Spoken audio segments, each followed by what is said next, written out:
எல்லாருக்கும் வணக்கம். எல்லா பெரிய ஜாமான்களும் வந்து பேசிட்டாங்க மாரி சாரை பற்றி. ஸோ நான் அந்த படத்தை பார்த்த ஒரு ஆடியன்ஸாக இங்கே சில விஷயங்கள் ஷேர் பண்ணிக்கலான் இருக்கேன். ஸோ படத்தை பார்த்துட்டு நேற்று தான் படம் பார்த்தோம். படம் பார்த்துட்டு வெளியே வரும்போது மாரி சார் இருந்தாங்க. எனக்கு என்ன ரியாக்ட் பண்ணுறதுன்னு தெரியல. ஏன்னா அவ்வளோ கொஞ்சம் என்ன சொல்கிறது, ரொம்ப பாரமாக இருந்தது. சார் இந்த இவ்வளோ நெருக்கமான ஒரு விஷயத்தை, இவ்வளோ ஒரு உருக்கமான விஷயத்தை வந்து எப்படி சார் அதை தாங்குறீங்க அப்படின்ற மாதிரி கேட்டேன்.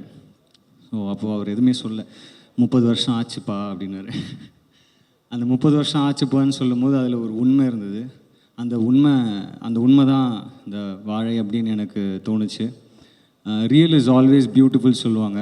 ஸோ அப்படி ஒரு ரியலாக அவர் லைஃப்பில் நடந்த ஒரு விஷயத்தை வச்சு இவ்வளோ பியூட்டிஃபுல்லான ஒரு படைப்பை கொடுத்ததுக்கு வாழ்த்துக்கள்லாம் சொல்ல வயசெல்லாம் இல்லை. ஸோ நன்றிகள் சொல்லிக்கிறேன். தமிழ் சினிமாவுக்கு இப்படி ஒரு படைப்பை கொடுத்ததுக்கு தேங்க்யூ மாரி செல்வராஜ் சார். அது மட்டும் இல்லாமல் படத்தில் அந்த குட்டி பசங்க பொன்வேல் அண்ட் ராகுல் 2 பேருமே மிரட்டிட்டாங்க. அதுவும் சார்கிட்ட சொன்னேன். அப்போ வந்து அப்படியான்னு கேட்டார், சந்தேகமாக கேட்டார்.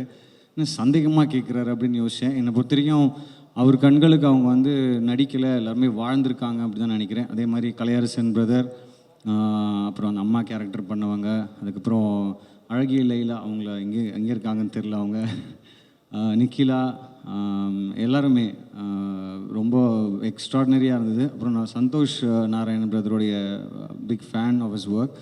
ஸோ அவருமே வந்து ஒரு படம் பார்க்கும்போது ஆடியன்ஸ்க்கு சில விஷயங்கள் கனெக்ட் ஆகுது டைரெக்டாக அப்படின்னா அதுக்கு மியூசிக் ஒரு பெரிய ரீசன். அவருடைய குக்கு படம் ட்ரெய்லர் ரிலீஸ் ஆகும்போது இப்படி ஒரு அன்கன்வென்ஷனலான ஒரு மியூசிக் கொடுத்தாரு அப்படின்னு சொல்லி நான் யோசிச்சது உண்டு. ஸோ இந்த படம் பார்க்கும்போதும் ஒரு பக்கத்தில் எக்ஸ்ட்ரீமாக ஒரு ஃபோக் சவுண்டிங் கொடுத்துருக்காரு, இன்னொரு பக்கத்தில் எக்ஸ்ட்ரீமாக இந்த பக்கம் ஒரு டெக்னோ அந்த மாதிரி ஒரு சவுண்ட்ஸ் ப்ரொடியூஸ் பண்ணியிருக்காரு. ஸோ அவரும் இந்த படத்துக்கு இன்னொரு பெரிய பேக் போன். அது மட்டும் இல்லாமல் cameraman sir, art director sir, இந்த படத்தில் ஒர்க் பண்ண எல்லாருக்கும் என்னுடைய வாழ்த்துக்கள்.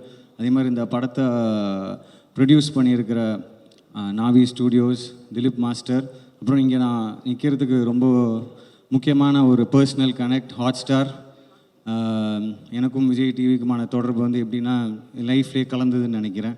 ஸோ இது ஒரு ஃபேமிலி ஃபங்க்ஷன் மாதிரி. அவங்களுடைய முதல் குழந்தை என்னுடைய brother well-wisher Pradeep sir, Bala sir, Krishnankutty sir, உங்கள் எல்லாருக்கும் என்னுடைய வாழ்த்துக்கள். ஆகஸ்ட் 23 இந்த படம் ரிலீஸ் ஆக போகுது. தியேட்டரில் பாருங்கள். தியேட்டரில் பார்த்து நிச்சயமாக நீங்கள் என்ஜாய் பண்ணுவீங்க. ஏன்னா நிறைய இடத்துல சிரிக்க வச்சுருக்காங்க, நிறைய இடத்துல நெகிழ வச்சுருக்காங்க. கடைசியில் வெளில போகும்போது ஒரு பாரமான ஒரு விஷயம். பட் ஓவராலாக படம் பார்க்கும்போது ஃபஸ்ட் ஹாஃப் ஃபுல்லாக ரொம்ப ஜாலியாக இருந்தது. கமல் சார், ரஜினி சார் வச்சு சில விஷயங்கள் பண்ணியிருக்காங்க. அது இன்னும் நிறைய சொல்லிகிட்டே இருந்தால் கதை வெளியே வந்துடும் நினைக்கிறேன். So I stop it here. ரொம்ப ஒரு அருமையான படைப்பு.